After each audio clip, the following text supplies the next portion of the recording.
take a look at system restore, how to create a system restore point, how to roll back to a previously created system restore point, basically just to help you roll a PC back to a previous state if you run into difficulties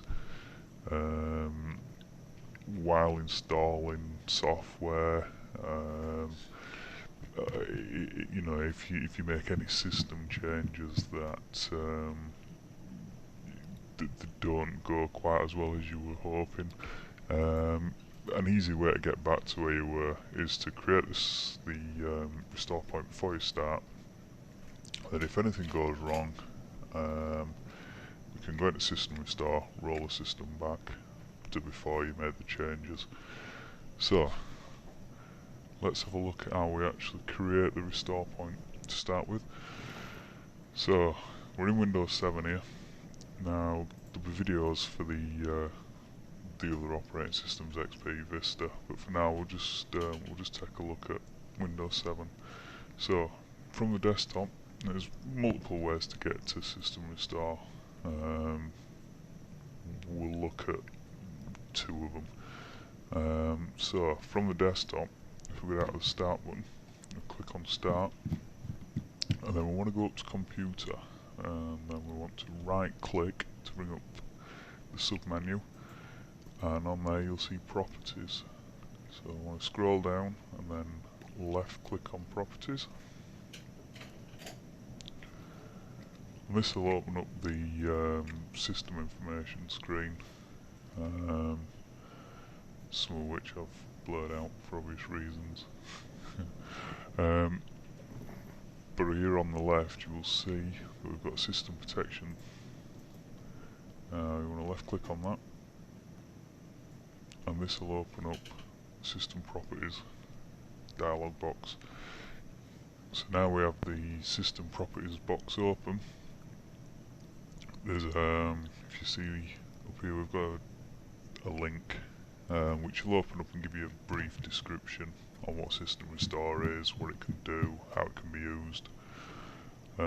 Below that we've got system restore, and this is the actual button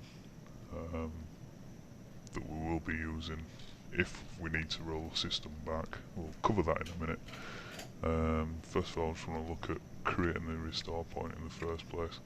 The system will automatically make its own checkpoints every 7 days, I think it is, off the top of my head. But we can actually manually create a system restore point.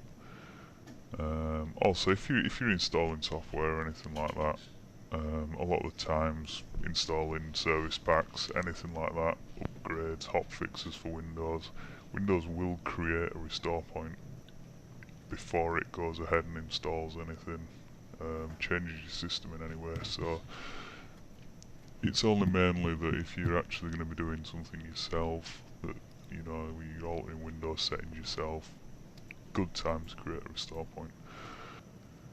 So the two options lower down here, we've got the configure tab, which basically is already set up. Windows will set that up for you. You don't have to change anything in there. So we'll leave that for now.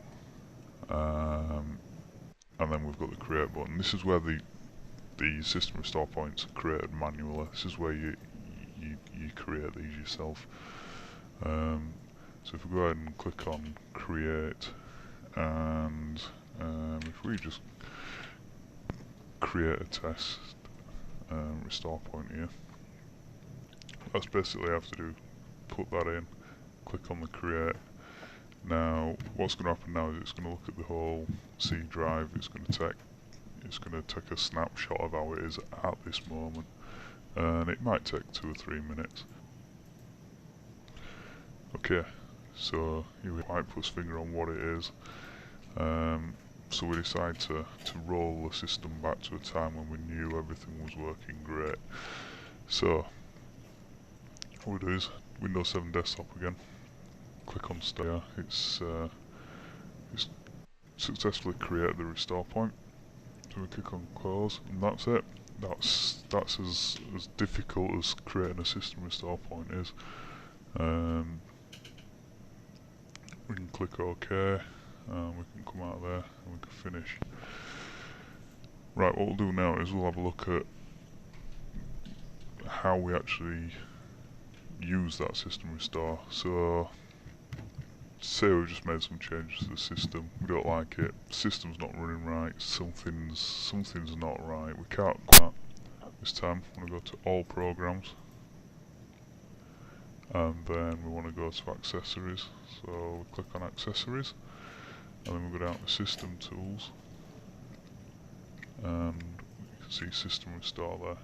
Now reboot, and once it's rebooted it will have gone back. You can go back into the way that we did when we created the restore point, but this menu here just deals with actually restoring to a previous restore point rather than creating it.